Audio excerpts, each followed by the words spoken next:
Hello people, eu sou a Maria Valéria do canal Na Literatura Selvagem e se você está chegando aqui agora, seja bem-vindo, aproveita para se inscrever no canal e ativar o sininho de notificações para não perder nenhuma postagem depois desse vídeo aqui. Deixa o teu like e se quiser deixa um comentário também no final do vídeo para a gente ir interagindo por aqui. O vídeo de hoje é para falar um pouquinho a respeito das minhas impressões de leitura em cima do livro Eu Sou Malala, a história da garota que defendeu o direito à educação e foi baleada pelo Talibã, que foi escrito pela Malala Yousafzai e Christina Lamb, tá? Eu ganhei esse livro de presente de aniversário, mas eu só pude pegar ele em janeiro. Eu completo aniversário em dezembro, mas aí só em janeiro eu consegui pegar com uma pessoa que me deu o livro. E não aguentei, acabei passando na frente de outras leituras, porque eu realmente estava bastante curiosa em saber mais a respeito da vida de Malala. Ela nasceu em 1997 no Vale do Swat, o Swat, eu não sei pronunciar direito, no Paquistão, né? Ela pertence à etnia Pashtun e desde pequena ela teve contato com a educação, com os livros, por conta do pai dela, que é um professor, né? Ele passou a vida inteira dele se dedicando à causa da educação, de trazer melhores condições para as crianças paquistanesas, para que elas tivessem realmente acesso aos livros, à educação. O pai dela passou por várias dificuldades no período que Malala nasceu, quando ela era criança, né, quando era bem pequena. O país passou por uma série de problemas, tanto no campo da política, quanto no campo geográfico mesmo, porque houveram algumas enchentes que ocorreram na região, que vitimaram centenas de pessoas que vieram a perder os seus lares, que faleceram por conta dessa enchente. Sem contar a questão do Talibã, que perseguia as pessoas, né, que se manifestavam contra o que o governo queria passar para a população. Malala foi baleada, né, em 2012, outubro de 2012, quando estava dentro de um ônibus escolar, indo para a escola, e mais duas meninas que ficavam com ela no banco também foram baleadas, mas não foram feridas gravemente. No caso de Malala, ela foi ferida de quase morrer, né? Ela foi atingida na cabeça. Os rapazes que abordaram o ônibus quiseram saber quem ela era no meio daquelas crianças, daquelas adolescentes, e quando eles viram quem ela era, o rapaz foi e atirou na cabeça dela. E aí ela foi tratada, quase pega uma infecção no hospital, passou por um período bem conturbado, ficou em coma por vários dias, semanas, e acabou sendo transferida de lá do Paquistão para um hospital na Inglaterra. Ela hoje vive lá com a sua família, né, com o pai, a mãe e 2 irmãos. Ela não pode voltar para o seu país de origem, porque se ela volta para lá, esses terroristas vão acabar atentando contra a vida dela novamente, né?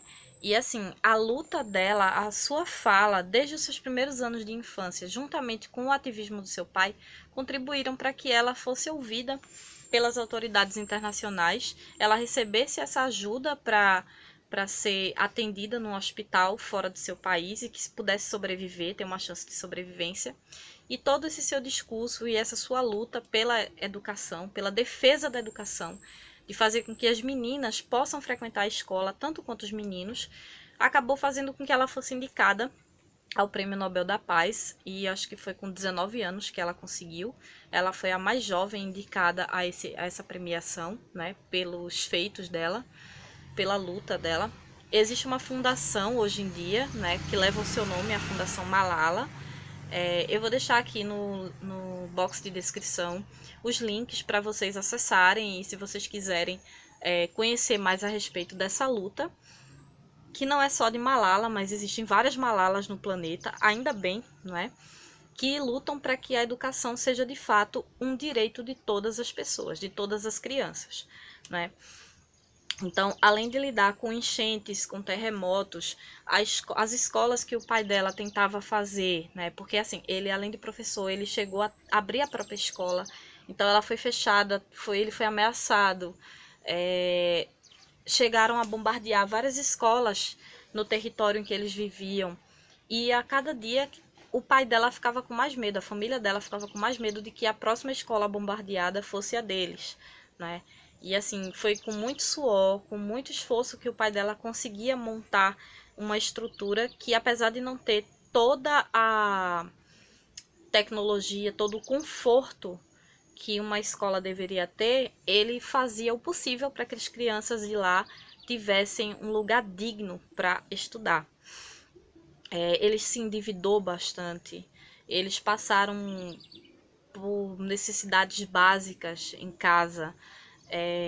A mãe dela, ela, apesar de ser casada com um professor, a mãe dela não sabe ler, não sabe escrever, ela não chegou a terminar os seus estudos, né? E assim, ela entende, né, que a luta da filha era por uma coisa muito nobre, né?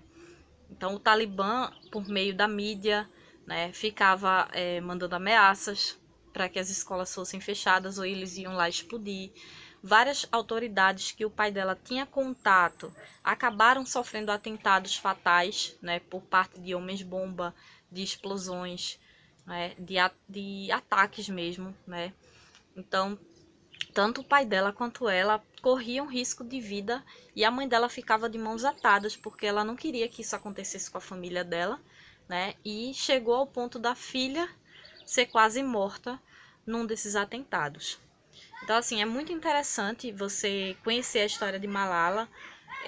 Ela é uma garota que poderia passar batida, como várias milhares de crianças e adolescentes no planeta, mas os seus ideais, a sua resistência e a sua força de vontade de querer ajudar as outras pessoas acabou fazendo com que ela ganhasse certa visibilidade, e foi essa visibilidade que a colocou no alvo também desses terroristas, né?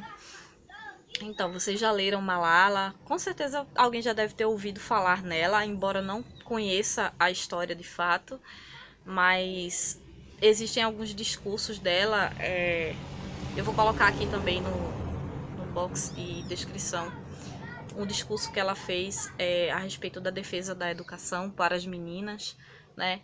Então, eu acho interessante vocês conhecerem mais o trabalho e a vida dessa garota, né? Que tanto contribui para que a educação chegue às pessoas menos favorecidas, em especial às mulheres que sofrem num regime ditatorial e num regime que cerceia a sua liberdade de ir e vir, né? Então é isso, eu espero que vocês tenham gostado. Tchus, papá!